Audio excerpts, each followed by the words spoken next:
Hello and welcome to Three Books with Dui. I am your host, Dui Lemi Awolalu, and my guest this week is Nnadi Susan. Susan is a postgraduate student at the prestigious Imperial College studying biomedical engineering. We both studied electrical and electronics engineering at Covenant University for our first degree, and she came out as the best graduating student in the entire College of Engineering. Susan is an incredibly intelligent young woman and also a polymath.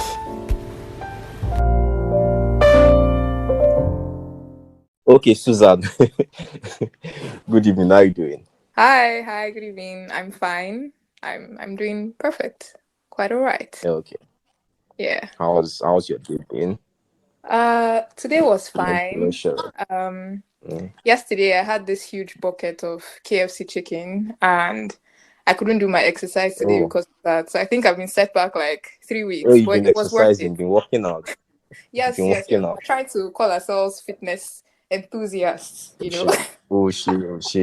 I support that movement. Thank you. Your vote means a lot. I appreciate it. All right. So for you before we start. Okay. So the first one. Did you watch Kung Fu Panda? Did you ever watch Kung Fu Panda? Yeah, I think I did. Yeah. You think I did. Like, I know there are multiple Do you parts, remember? right? So there's like a part 1, 2, and 3, or just the 1 and 2. I'm talking about part 1. Yeah, part yeah. 1 and 2. I Do you watched remember? part. Okay. Do you remember Master Chifu? Master Shifu was he The was rat. he the turtle or the rat? The rat, The rat, with the stick the rat. that used to hit. No, the turtle had the stick. Yeah, I remember him. Yeah. I remember Master Shifu. Okay, so Master Chifu was like this guy's master. What's the name of the panda again? Po, wasn't it Po? Yeah, was Po. Po was Po's. I watched was it. Po's. I watched it. So Master Chief was Po's master. He was one that brought him to the point of enlightenment to become the Dragon Lord. Yeah. Right. So for you, aside your relatives, your blood relatives, who is your Master Chief? Man. And why? That is a tough one in the sense that I feel like at every point in my life, at different target points in my life, I have had different people that I would qualify as my master. No, I knew you were going to give me this answer because it's the truth. The overarching, let me say the overarching. There's no one person that I can say has been solely instrumental, like, to the decisions that I have made and the direction that I'm going to, like, at this point in time. So it's multiple people. I can tell you who it was as of last year. If that helps. Yeah, that's fine. That's fine. Okay. So as of last year, my master in quote was the head of products at Paystack. Her name is Khadija Abu. I was fascinated by her journey into technology, fascinated by the way her mind works, how she took decisions. Basically, she's someone that believes strongly in making data-backed decisions. She's someone that believes strongly in trying new things out. And yeah, I would say it was her for the majority of last year. Yeah. Fair enough. All right. Second question. Okay. You know about IQ test, right? It's something I've always been wondering. See, Loki, I'm confessing. Something I've always been wondering in school. Like, what's Susan's IQ? Because the things we're doing in school were so unbelievable. Please do not expose me here. Thank you. Thank you. Those records are under lock and seal. Are you serious? Thank you. Be like 170, 180. I said they're under lock and seal. Thanks. Next question. I thought of you're not going to keep an answer for that. Skip. All right, no problem. So, what are your three books? Okay, so my 3 books are The Immortal Life of Henrietta Lacks by Rebecca Skloot, The Everything Store, and Half of a Yellow Sun, Chimamanda Adichie. Yeah. Okay. So should we start with the first Lacks book, Immortal Life? Yeah. That's all good. Okay. So, can you like a brief summary? Yeah. Very, very brief. Very, very brief. It's hard to condense such a rich book into short sentences, but I'll try. No, don't worry. We'll still essence, dissect the book a bit. Okay, so in essence, I think the Immortal Life of Henrietta Lacks is a book about the murky aspects of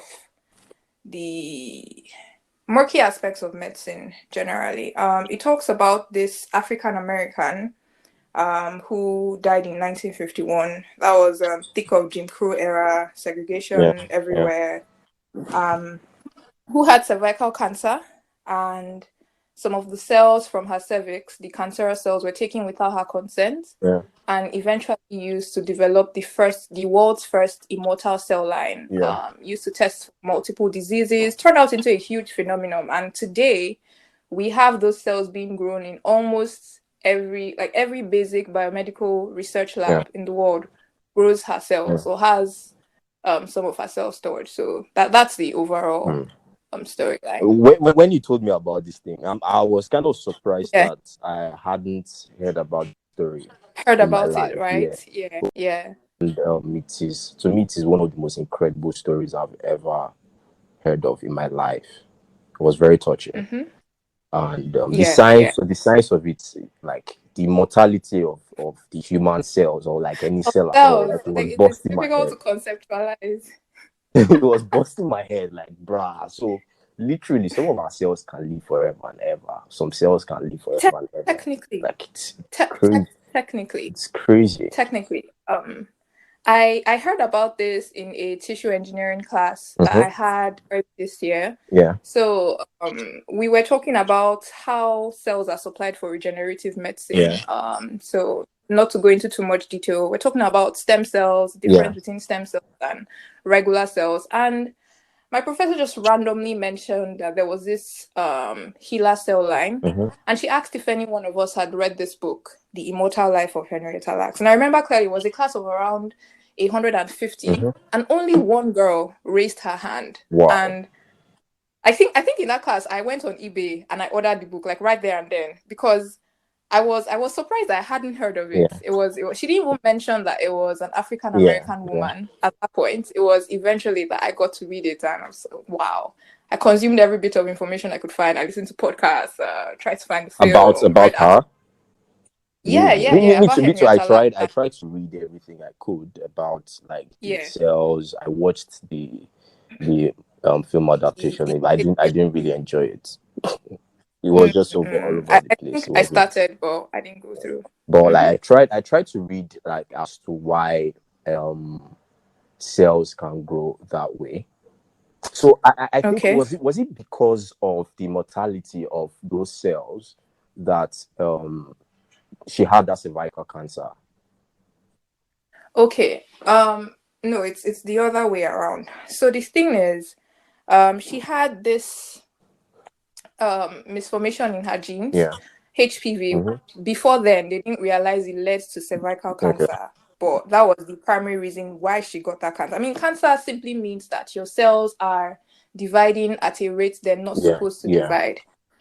In the normal cell division process, there are these parts of cells called telomeres that usually shorten with every division.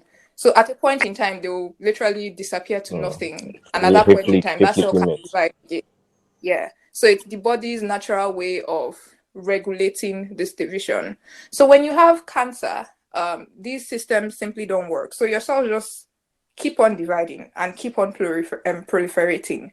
So for Henrietta Lacks, what actually happened was prior to her cancer, she had syphilis. Her husband was being unfaithful, and she got syphilis. And I think at some point in time in the book, the doctor postulated that it was possible because her immune system was already weakened because she had syphilis. The cervical cancer was able to grow to the aggressive level that it was at. Sorry to cut you short there. I think during that period too, I heard that they intentionally allowed some white males to have syphilis because they wanted to see how syphilis can develop in a human being over time. So they just allowed them and didn't treat them for a while to just see how they will be like. So they literally were lab rats for them. lab routes without being in the lab. If that were accurate. So I mean, I don't know. That may be. Yeah, that may be an example. Yeah. That's just by the way. Okay. But yeah, you talked about the telomeres, right? So like when the cells divide and the telomeres will shorten, right? Yeah. So when is it that when they shorten, the cells will start to deteriorate? No, I think when they get shortened to a point where they can't divide again, then the cell starts to weak. The point is the telomeres are an important part of cell division. So if you don't have them, the cell is not going to divide anymore. Okay. So the body's natural regulation process is that they shorten with each division. So at some point in time, they become literally non-existent, right? Okay. So that means the cell isn't going to keep dividing. But if those telomeres do not shorten and literally just keep regenerating, that means it's going to continue that division process, and that is cancer. Yes. Okay. Yeah. But then I also found out that what's it called? Like there were no rules put in place to like really tell the people, because I saw that they said the rule was that anything a surgeon for what's it called, for research purpose and whatnot, like they are not obligated to tell the patient at that time. So but is it still that way right now? Okay, so just to give it sort of background, there's a lot of context into how things were done in 1951. That's the year that Henrietta was diagnosed and eventually died. First of all, you have to consider how Blacks were treated. She was a colored woman, and she went to Johns Hopkins, the only hospital that actually treated Black people for free. She was poor. There was literally no healthcare insurance, and they were treated as almost less than human in that place. I mean, the logic was, we're giving you treatment for free, so therefore we should be able to use your bodies for research, like a quid pro quo. There was even some talk about them getting less blood transfusions. When it was time to use anesthetic, they felt that Black people didn't feel pain the way white people did, so they would use lower doses. So at that point in time, there wasn't much thought being put into informed consent or patient confidentiality. This story coming out actually built up like multiple debates and caused the laws that were put into place prior to then to be revisited to ensure that parents had more safety. So they put it into two categories. There was the category where you're going to be treated, right, because you know you have a disease. So if I take let's say you have a cancer and I'm a doctor and I take a biopsy for the purpose of treating you for that disease, right? I'm going to inform you that I'm trying to treat you, but I'm also going to tell you that whatever I discover as a result of treating you will be used for medical research. And that's logical. Like it makes sense. And then the second situation, which is like completely frowned upon, is when you now decide to target someone because you know that their cells would be valuable, which at some point in time actually happened in Henrietta's story, not to her, but to her family members.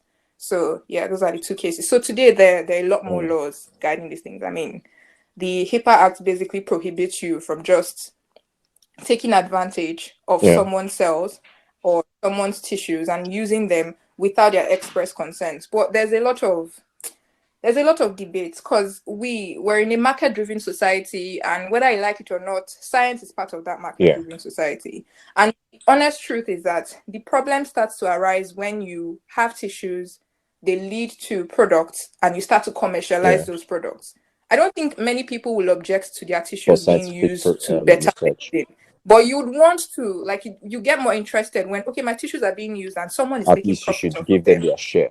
Maybe. Don't I deserve a cut, right? That's where the debate comes in. And it's something that I, like reading the book, I actually started to ask myself a lot of questions. Do you actually deserve a cut? Like, did you do any work to get this tissue to the profitable state that it's in, right? Yeah. So there are a lot of questions. You mean that. Like playing the devil's advocate now? I'm just, I mean, you have to think through these things. Like, I like that you thought through it without like giving this simplistic, you have to pay the people their own wares. No, it was my gut reaction. I won't lie. Like, my immediate thing was, no, you should have done this. And then I had to sit and actually think about the governing situation, think about multiple factors. Like, what is the basis on, especially when the doctors themselves did not go into this situation expecting to find something that was profitable, right? I mean, Henrietta's case, we're going to break that down. There were a lot of things that went wrong, but like as of today, if I'm not taking your biopsies for the purpose of making money, but somewhere down something the line happened because of your ingenuity. Yeah, exactly. Especially when because now there's something they do where, as long as you can't directly identify the person who this tissue is gotten from, there's no need for you to go back and then start trying to trace, oh, who donated this eye cell. I think they just call apparently it, give it a number code or something. Yeah, exactly. Just label it. And like cases like Henrietta's, where one person's cell line would end up having such a wide effect, are really rare these days. Now it's a combination of effects. You test out like over 1,000 species and then you get one result. So eventually, did they settle the family? Did they give them something eventually? Well, after Henrietta Lacks' book came out, I think they created a Henrietta Lacks Foundation, which was meant to help the family. It's still not clear compensation that they received, because I know there were a lot of complaints that even after the movie came out, the family didn't particularly profit from the proceeds of the movie. I don't think. Are you serious? Was that the whole point of the movie? Yeah. Like, Oprah Winfrey was there, so it would be so disappointing if she didn't give them their own share.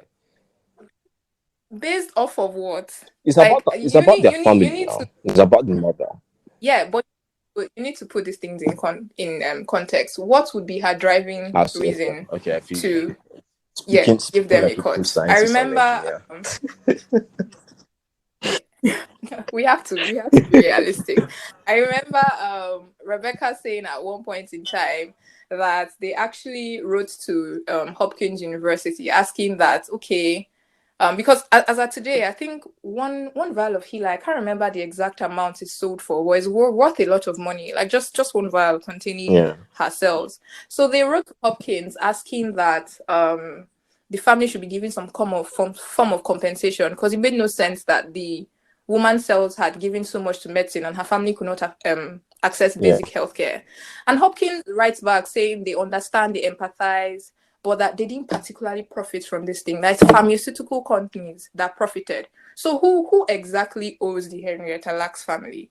So the book just gave me multiple questions that I haven't still answered up until now, and that's why I love it so much, because it encourages you to go down multiple rabbit holes. And I really appreciate that you thought about it through these different perspectives, because I would have just been enraged that remove associate themselves with their emotions, like think these things through critically, because I know it's not. So my next question is, when I read about this thing, and also that like there's biological aging and chronological aging. So like this itself has shown that biological aging can be reduced, as in it can be delayed, right? If it can beat that limits, kind of.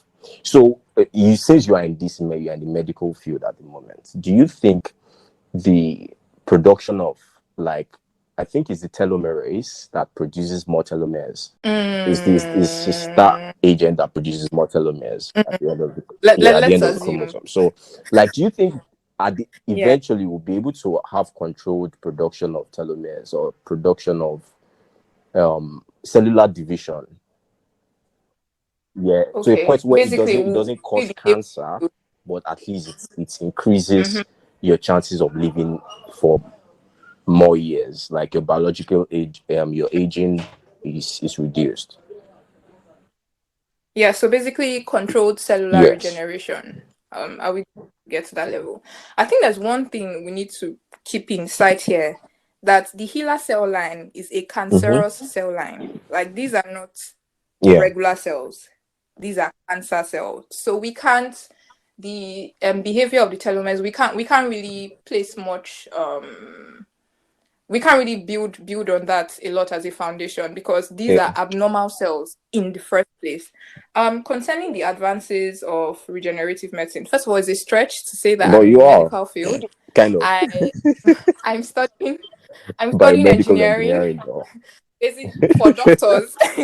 that's where to it be honest, starts like and this ends. is the coolest thing you can be, like both medical and engineering at the same time. It's cool as well. I think it's one of the things that I've always been curious about, and I just figured that I was young, I had time, I might as well, get it done. So I think definitely at some point in time we would arrive there. I can't speak to how close the medical field is at that point to achieving like actual controlled cellular regeneration. Like, I know that we have been able to clone, we have been able to build complete organs, but when it comes to actually reducing aging, that's controlling like actual cell division, controlling cell cycles, controlling cell death. I don't know when that's going to happen. Like, I mean, I know that's in the plan, but there are a lot of factors to fully consider, and I can't speak to when exactly that would happen. I would love to see it. I mean, I would love to see it, and I would love two things, because I'm skeptical. I'm a bit I'm very, very skeptical. I mean, like, the whole essence of life. Do we really, really, really want to be immortal? I mean, like, do we really? Like, do we honestly? Meaning of but life that's a conversation for another day. eroded. People just live happily. Yeah. Okay. So last question based on this book. Since like you are studying biomedical engineering, that means like there will be lots of inventions and new stuff in the medical field, right? And you are even doing it in one of the best universities in the world. So like, glory. So what do you think the future is for biomedical engineering, for bionics, all of biotechnology, all of that? What do you think the future is for the next? Can you predict what will happen for the next 10 years? For biomedical engineering specifically, I think there's going to be heavy advancements in terms of precision and personalized medicine. I feel like, because so far what we've been able to do is solve generic diseases. Henrietta cells helped us figure out how to develop vaccines for polio, develop vaccines for hepatitis. But now what we see is that there are multiple diseases that are specific to genetic types and genetic sequences. Like, I mean, ALS, which is caused by a wide variety of symptoms. So we're getting to a point where we will be able to target the specific causes of a specific disease in a specific genetic makeup and then develop drugs specifically for that purpose. So it's almost going to be like an array of, it's not going to be a season of having generic drugs. Okay, this is Quaten for malaria. No, it's Nnadi's malaria has a specific cure and a specific drug. So I feel that's the direction that we're going into, which is going to be highly backed by data, highly backed by heavily intensive artificial intelligence systems. So I think that's where we're going to be in the next 10 years. And just before we move to the next book, there was something in particular about this Henrietta Lacks book that struck me, aside the cells, because I feel Rebecca Skloot talked about two things. She talked about the cell lines, she talked about developing immortal cells, and she also talked about the typical lives of Black people within the period of 1951 to 2009. And the one recurring thing that I saw was that of mass incarceration. Henrietta Lacks had, I think, 5 or 6 children, maybe 3 boys, I'm not really sure. But between the time she died and as at the time this book was published, at every point in time, someone in her family was in prison. Like, a guy in her family was in prison, and it was normalized. And when you think back, you realize that these are just the results of the laws that were put into power by Reagan, all down to Clinton at that point in time. So, as in, it's just a clear view that this was the sort of world that Henrietta Lacks lived in, and it just makes her story all the more touching, because like she was already in a bad position to begin with. So yeah, that's something I commend Rebecca Skloot on. She Loki, I really was brought that to expecting life. you, like the advancement. I was expecting you to mention stuff like super serum, inject people to be super soldiers, run faster, be stronger. Super soldiers. I'm sorry, I don't support Marvel like advances. I mean, to what end? And that's the question I always just ask. cool. Like that's It's how I just cool to know rationalize. that you have people that are strong as Captain America. Can run So fast. yeah, the second That can book. run fast. Which of the second Jeff Bezos is on? Okay. Everything store. My controversial So I man. read this book. Oh my god. Right. And one question that I kept asking myself: why do you like this book so much? Why? What do you like about this guy? The more I was reading, the more I started to develop hatred for this guy. I don't really like who he is, and that book just kind of made it even more the hatred that I have for Bezos. Yes. Like for Bezos. So the thing is, I've generally been a Bezos skeptic. I don't particularly like the person that he is, right? But when you look at his growth and his rise to power, I told myself that I needed to actually figure out how this man thought. Yes. And you saw actual representation or actual and the guy wasn't even trying to hide it at all. And you know this company works, because when you hear the testimonies of employees, most of the information that we get from the media is that Amazon is I was skeptical about what the media was saying at first. I was like, they're just exaggerating. But when I read that book, I was like, blood of God. Yeah, that's the thing. If there's one word that I would use to describe Jeff Bezos, he's bold. Like, he's bold and audacious to the end. But he gets things done.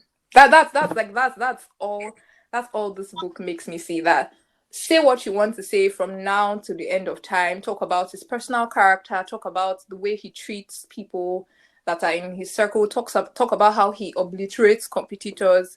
This man gets things done. And I am still very, very interested in this book, just to see the thought process behind Amazon, the kind of long-term thinking that he exhibits, the kind of crazy risks that he took. Like, if you put into consideration the amount of times the company has failed and the amount of money that they have spent on ventures that haven't turned out to be anything. I think when I did the rough math in my head, the first thing that I thought of was, man, no Nigerian company can do this. I think him investing in, you can't.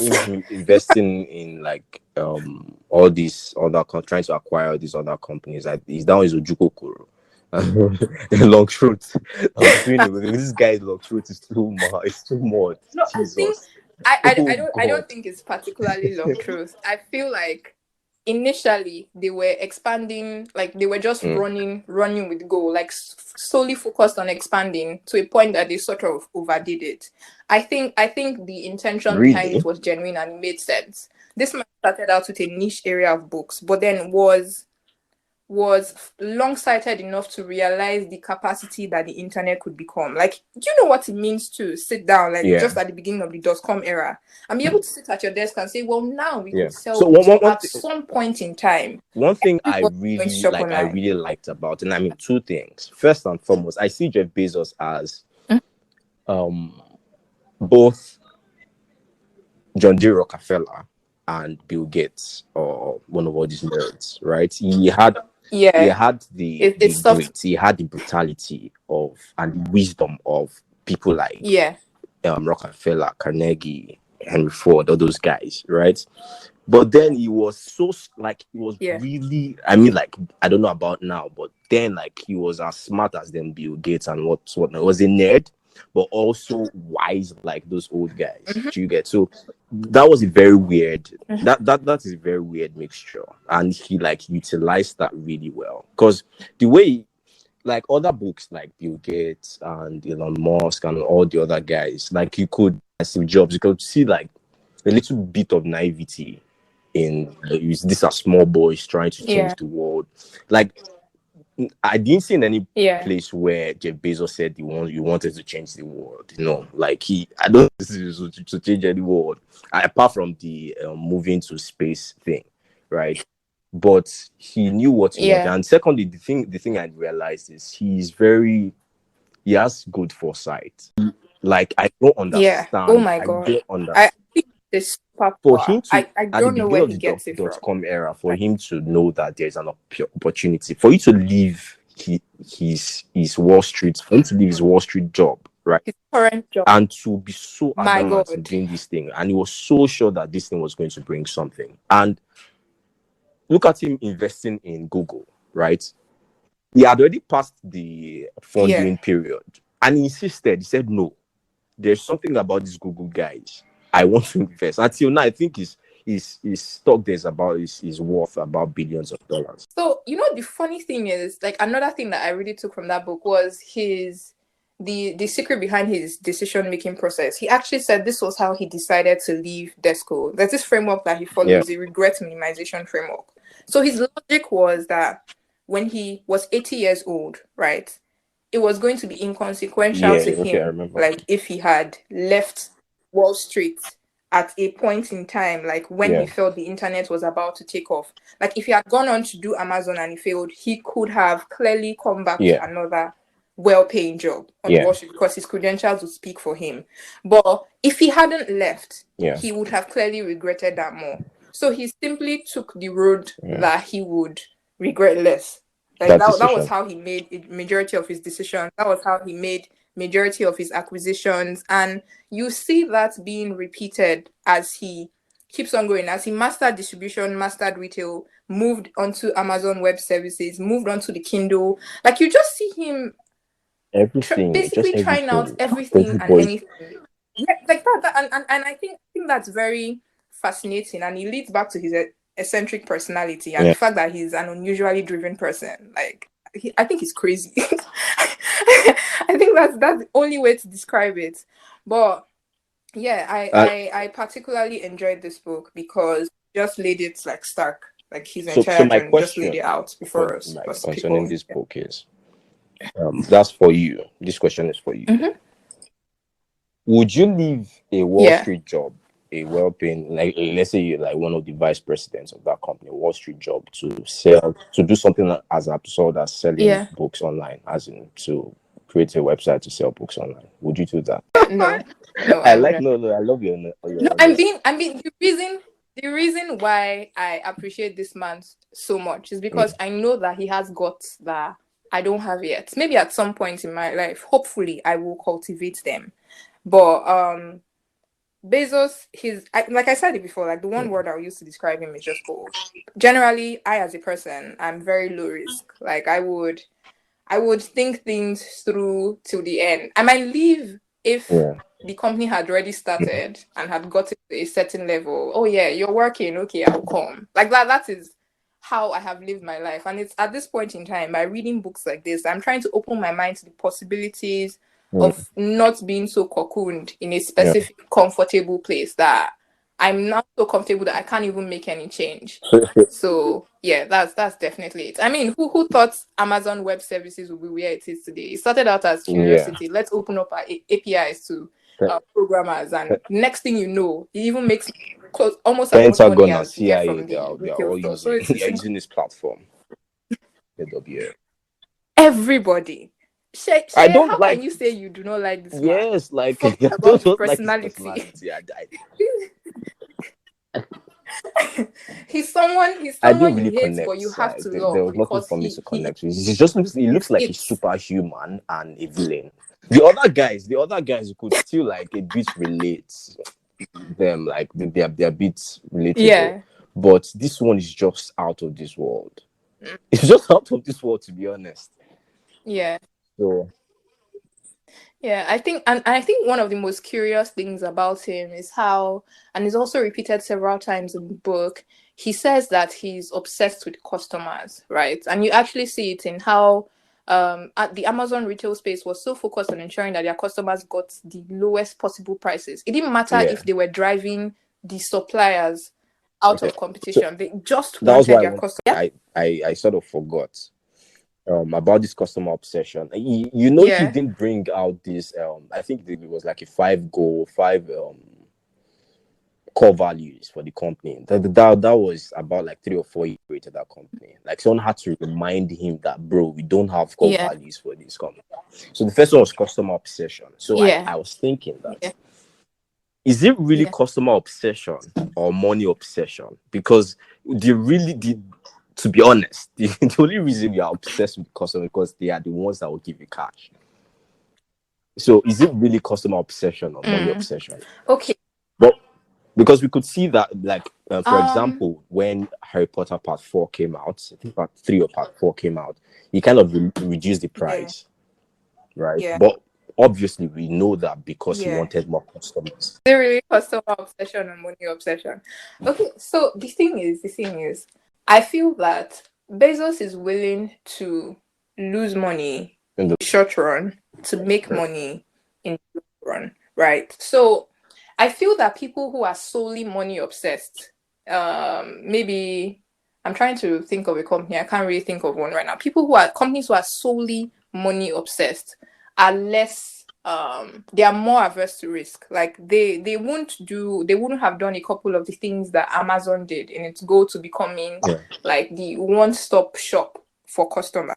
So I do think it is customer obsession. The problem I have with his reasoning is whenever he says be customer obsessed, he adds at the back, don't be competitor obsessed. But then he goes forward to like practically shatter that, like the way he treated Zappos.com, the way he treated diapers.com, like hostile takeovers by reducing prices on his website such that these people had no option but to sell to him. I'm like, you literally obliterated every competitor that came up. How can you say therefore that you are not competitor obsessed? Because he kept saying, focus on your customers.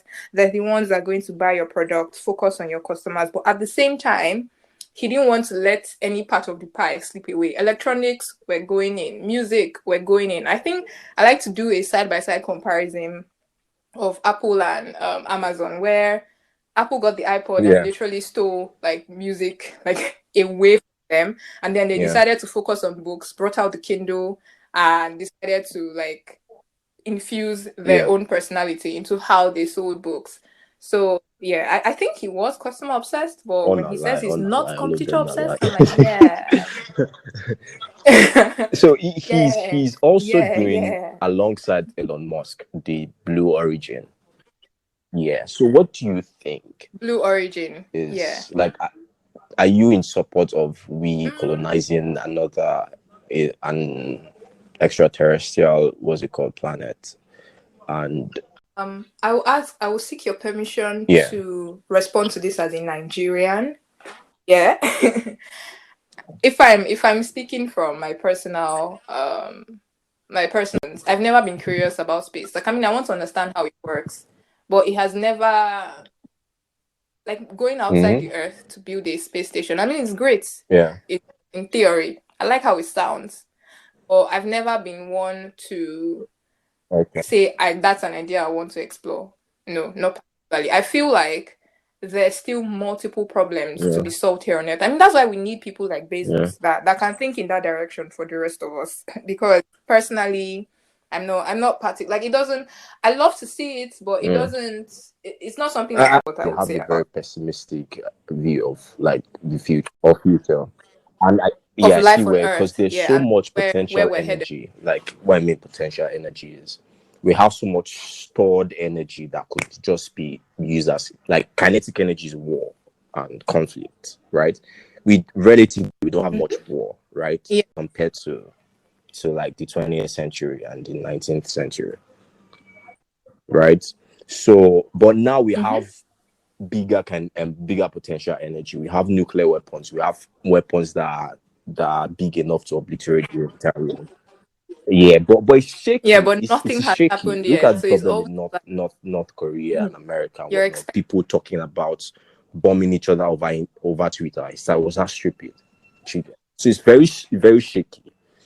So we can't just keep hoping on human beings will have enough sense to.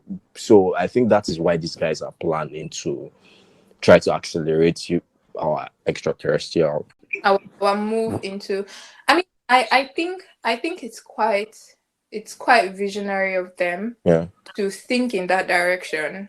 Yeah. But personally, it's still just not something that keeps me cool, awesome, incredible. I'm not that for humans, but it doesn't personally wow me. Like, okay, Susan, your last book, Half of a Yellow Sun. yeah, Half of a Yellow Sun. This is a book that's very dear to my heart because I'm Igbo and I'm directly affected by the contents of this book through my family and extended family. The first two books were majorly just books I had read recently, but this book is one that I read when I think like 2006 or 2008.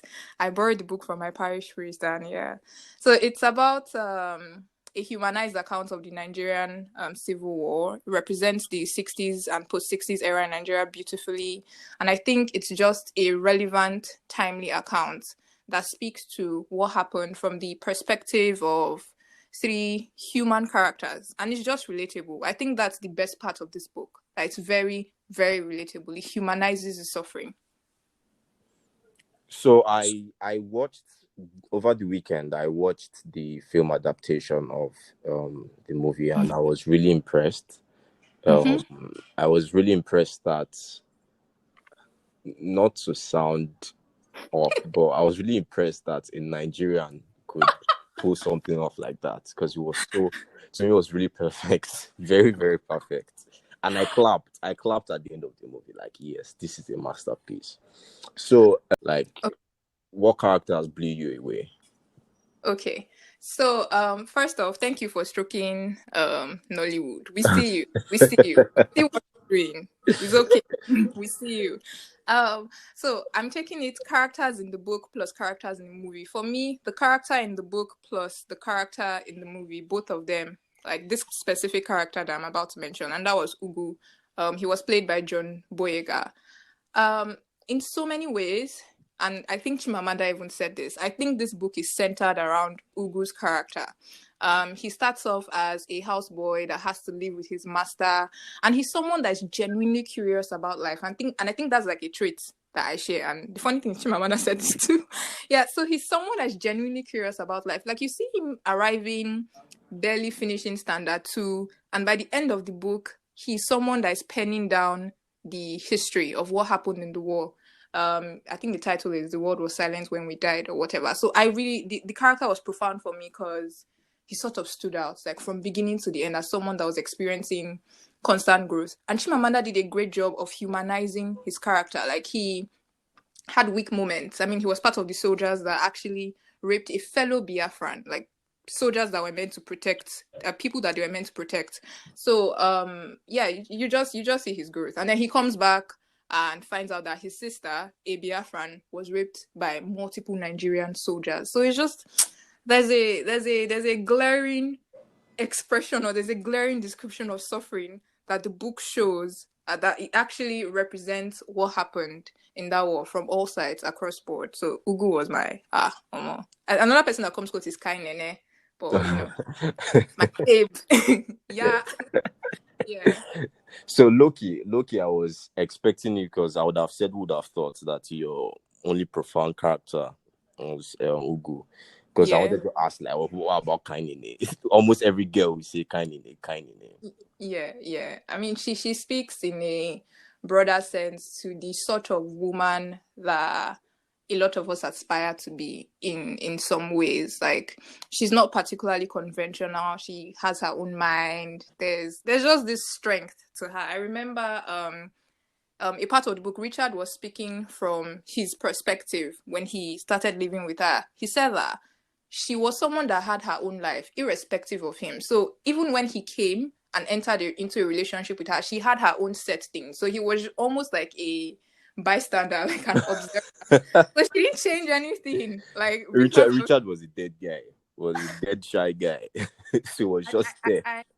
I don't think that's fair. That's a fair assumption to make. Like, I think Richard, it was great that Richard was included in this book, because it felt like he was an outsider, like so to speak, from the onset. And even though sometimes I thought of him as a weak character, in the end, looking at his decision to stay, maybe his bravery, maybe it was just love. They say African women make the world go round. Ibo juju for him. I think he demonstrated some moral fiber by choosing to stay and choosing to write and choosing to give his all to the war, actually, to help in any way he can or he could. So initially I thought he was a weak character, but as time went on, I really came to appreciate him in the book. Okay. The things that happened during that war, were very, very horrific. The number of people that died, the number of people that were displaced. But what do you think really was the cause of it? I know it's not just one reason. So what do you think happened? Or what are the factors you think might have caused this conflict to happen? Okay, so like you said, I agree with you. There were multiple factors. Some people would say that we simply got independent way too early, that we weren't ready. And I would think that the premises that were set before independence also sort of influenced the mood of the country pre-independence and post-independence. So we had lived as northern and southern protectorates, and then all of a sudden we're amalgamated, but we were still ruled differently. So the North abided by its own set of rules, the South abided by its own set of rules.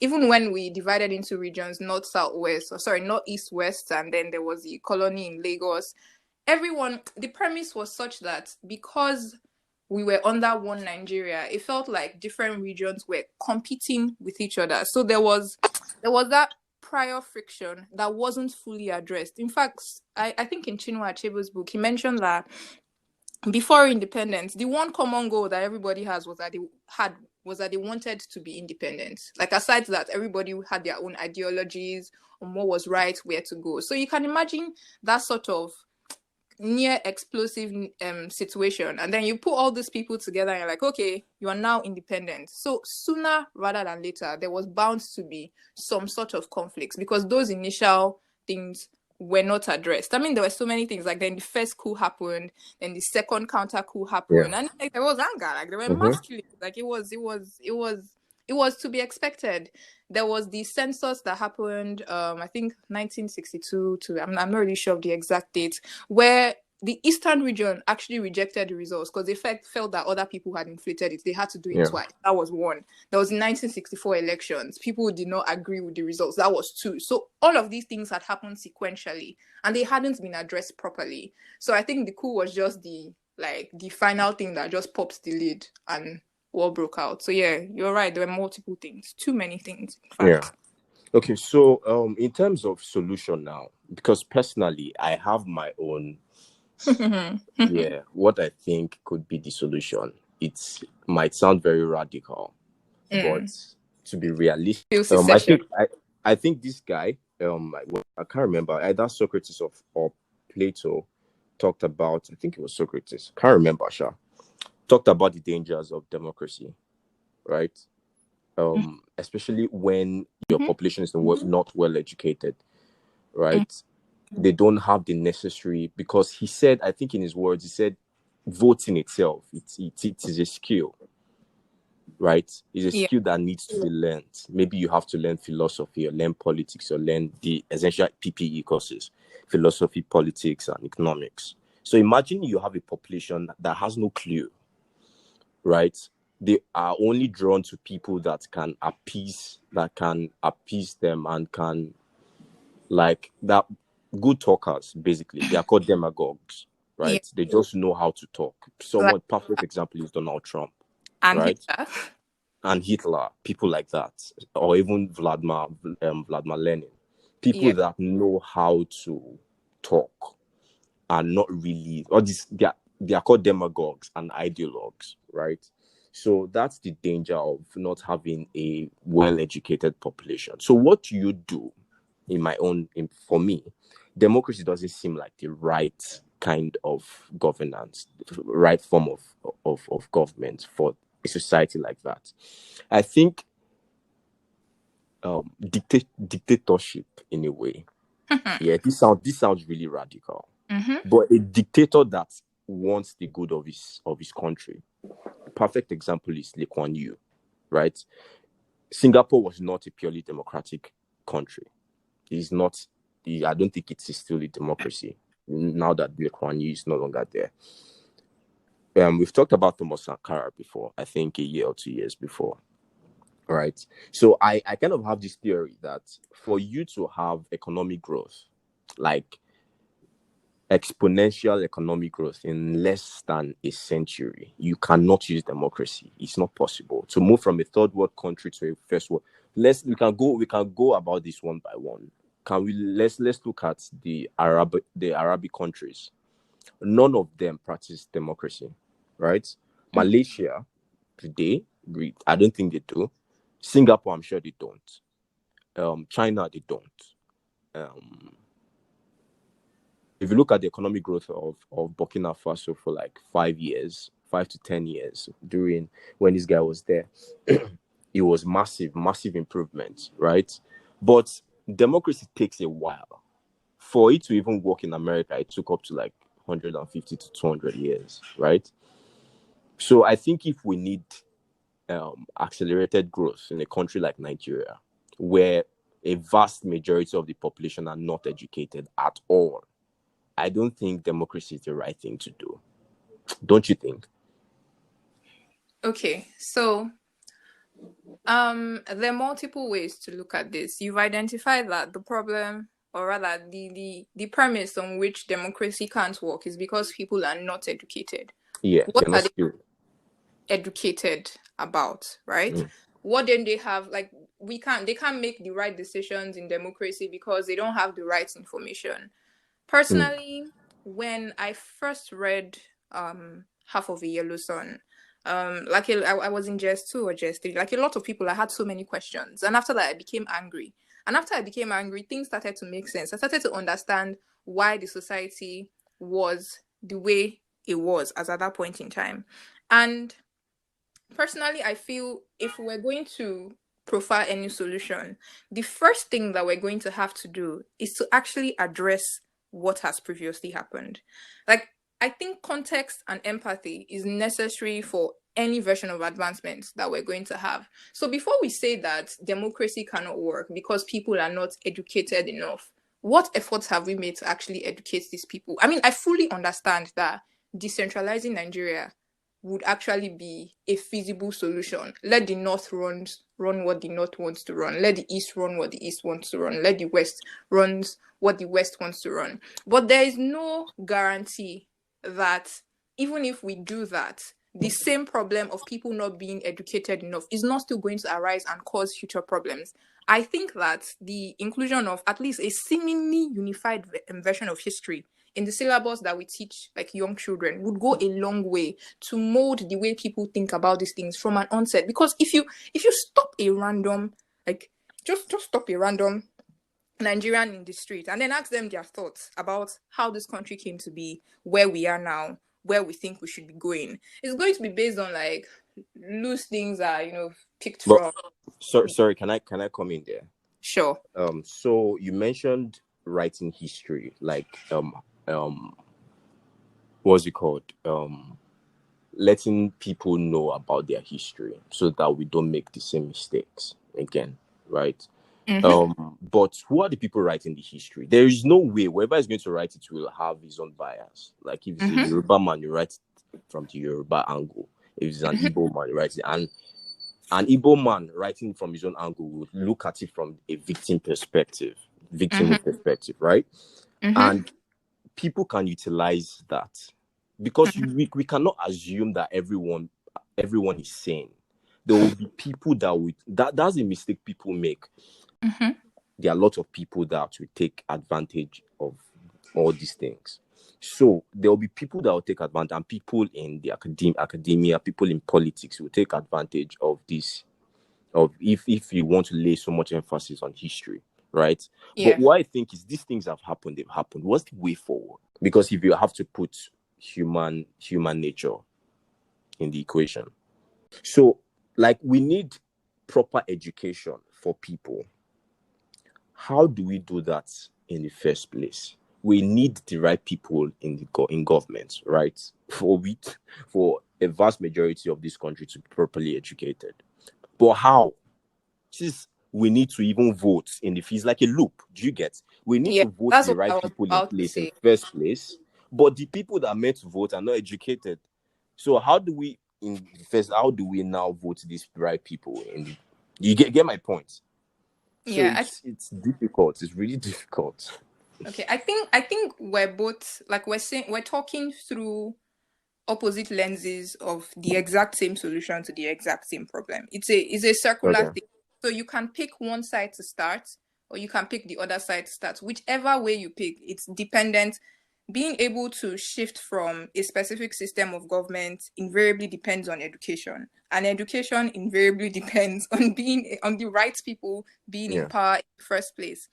Speaking to what you said about ensuring that the right history is actually shared. If you're going to bring this conversation to a point of the influence of human nature, regardless and irrespective of what you decide to put in, right? Whatever way you choose to go, human nature is going to influence it. That is the truth.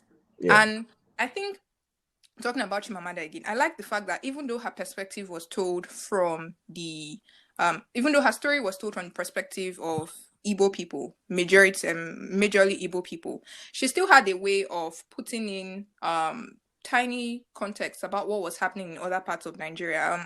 Olana had a friend, Mohammed, that was sending her parcels and talking about himself playing polo in the middle of a war. Mr. Debayo would say that people in Lagos, they were dancing, having parties in the middle of a war.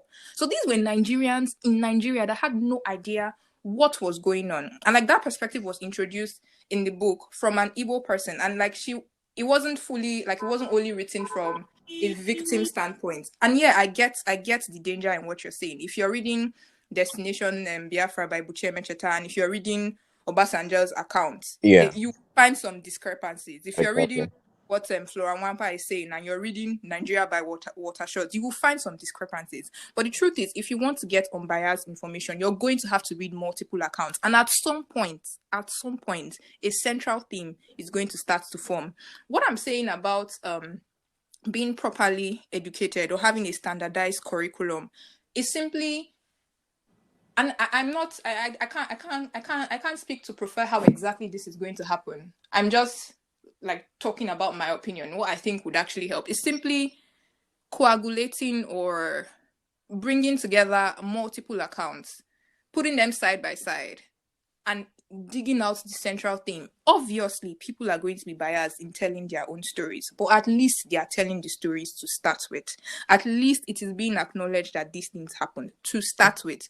What's happening right now is that there is a form of, from what I've noticed and from what I've seen, because in primary and secondary school, I didn't really learn about the Nigerian Civil War. It's trying to act like everything is okay, that these things didn't occur. And I feel like if we're jumping straight from democracy is not working onto the next best thing without addressing what is making democracy not to work in the first place, we're going to encounter the exact same issue. That's just what I feel. Like that's what I mine actually, to be honest, was just like wishful thinking. I wasn't saying that maybe we would need the permanent mode of governance should be through no, like it's just wishful thinking. I just hope that a dictator can come, right, and eliminate these people or put them in jail and start all over again. Do you get? I hear you. Because if you have, all we need is just someone that really loves Nigeria. Not love Yoruba or Igbo or this thing, but loves Nigeria, the concept of Nigeria with all his heart. Right? I think that is where we can now see, because the powers that be in this country, they cannot easily go. You know what I mean? Yeah, I hear you. They are rooted and grounded in everything Nigerian politics. Their children and their grandchildren are going to take over. So I just hope and wish that someone that really loves Nigeria can just come and change things. And then when everything is stable, like what Lee Kuan Yew is doing at the moment, right? Yeah. It's just like a I'll use this term. It's like a magnanimous dictator, right? Yes. So when he finished, now he's like the consultant, in quotes, the consultant prime minister. So they consult him in maybe when they need bigger advices or greater advices, things that have passed their level. So they still come to meet him. I don't know, is he still alive? Lee Kuan Yew has a biography. Like Yeah. I read that, but I don't know if he's still alive. I mean, I'd have to fact check and confirm. But the overarching thing is, I hear you. I see where you're coming from with hoping, or I think he died. Yeah, I think he died. He's dead. Oh, really? I strongly believe he's dead. I would check this. You can fact check this. Listeners, fact check this. But I hear where you're coming from with saying that it would be best if there was someone that actually truly, like really truly cared, to sort of be our knight in shining armor. Exactly. Usher in a new era of progress.